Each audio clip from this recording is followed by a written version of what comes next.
ચોરી કરીને પોતાના પરિવારજનો માટે સોનું વસાવ્યું, સોનાનો દાગીનો નાનો મોટો વસાવ્યો, અને એ સોનાનો દાગીનો ચોરી થઈ જાય છે.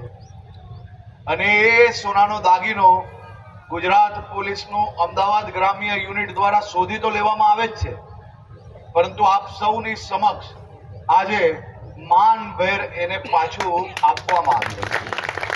તેરા તુજકો અર્પણ એનો મતલબ એ છે કે જેનું જે હક છે એને જ મળવું જોઈએ. અને આવા ચોર સાતીરો એ ગમે ત્યાં લઈ જશે, પણ ગુજરાત પોલીસ તો એને શોધી જ લે છે. પરંતુ ગુજરાત પોલીસનું ડોગ યુનિટ એ હવે એને શોધવામાં કામ કરે. આજે જે ડોગ હેન્ડલર ને ડોગને જે સર્ટિફિકેટ આપવામાં આવ્યું એ તમને અંદાજો નહીં હશે કેમ આપવામાં આવ્યું. એક ગરીબ ખેડૂતે એની જગ્યા વેચીને જે રકમ આવી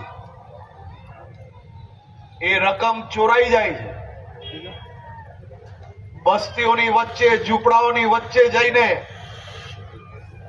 એ શ્વાન દ્વારા આ ચોરને બી પકડ્યો અને ગરીબ ખેડૂતની જે બચતની રકમ હતી, જગ્યા વેચેલી અને એની જે રકમ હતી એને પાછી અપાવવા માટે આ ડોગ હેન્ડલરે રાત દિવસ મહેનત કરી. ત્યારે પાછું સામાન્ય રીતે તમને એમ જ હશે કે અરજી લખાઈ ગઈ, હવે કાલે કેમ નહીં પકડાઈ જતું.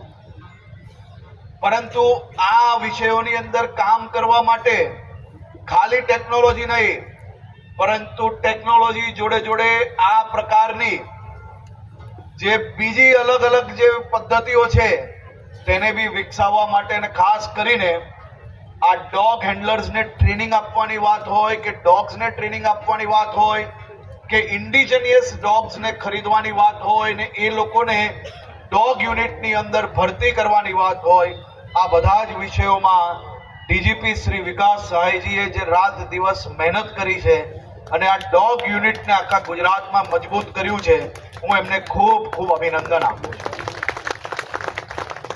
એના સિવાયના એક નગરજનને 7.5 લાખ રૂપિયાનો ચેક પાછો આપવામાં આવ્યો. સાયબર ક્રાઇમમાં એમની જોડે ફ્રોડ થયું. ફ્રોડની રકમ થોડી વધારે છે, પરંતુ એમને કોલ કરતા પોલીસ સ્ટેશન સુધી પહોંચ્યા અને પોલીસ દ્વારા એમની જેટલી રકમ એ જે સ્કેમ કરનાર વ્યક્તિ હતા એના એકાઉન્ટની અંદરથી જપ્ત કરીને પહેલા ફેઝની રકમ એમને આજે પાછી આપવામાં આવી.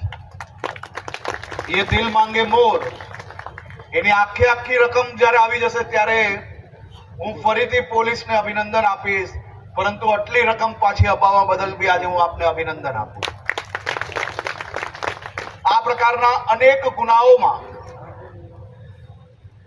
ગુનેગારોને તો શોધવામાં આવે જ છે, પરંતુ અહીંયા કોઈને અંદાજો હોય તો તમને ખબર હશે કે પહેલા વર્ષો તમારે કોર્ટમાં ધક્કા ખાવા પડતા હતા. હવે અમે પોલીસને જે જવાબદારી આપી, પોલીસ જ કોર્ટની અંદર વકીલો જોડે ધક્કો મારીને જે ભોગ બનેલા લોકોનો સામગ્રી પાછી અપાવવામાં કામગીરી કરી રહી છે. તે કારણે આજે આટલી ઝડપથી લોકોને પોતાની સામગ્રી પાછી મળી જાય. પહેલા કેવું હતું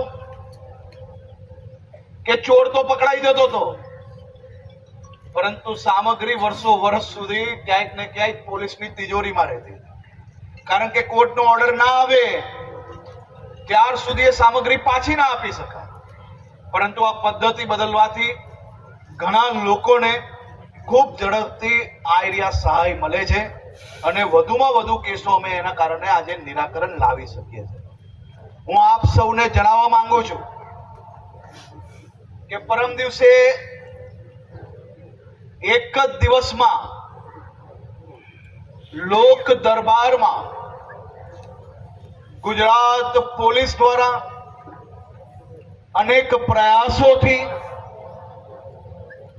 અને જે લો ડિપાર્ટમેન્ટ છે તે દ્વારા બી સહયોગથી એક જ દિવસમાં ગુજરાતભરમાં સાયબર ક્રાઇમમાં જે વ્યક્તિઓ ભોગ બન્યા હોય તેના 33 કરોડ રૂપિયા પાછા આપવાના ઓર્ડરો લેવામાં આપણે સફળતા પ્રાપ્ત કરી। 33 करोड़ रुपया। देश और प्रदेश की खबरों के लिए अभी सब्सक्राइब कीजिए इंडिया टीवी लाइव, साथ ही बेल आइकन को दबाना बिल्कुल ना भूलें, जिससे सबसे पहले खबर आप तक पहुंच सके।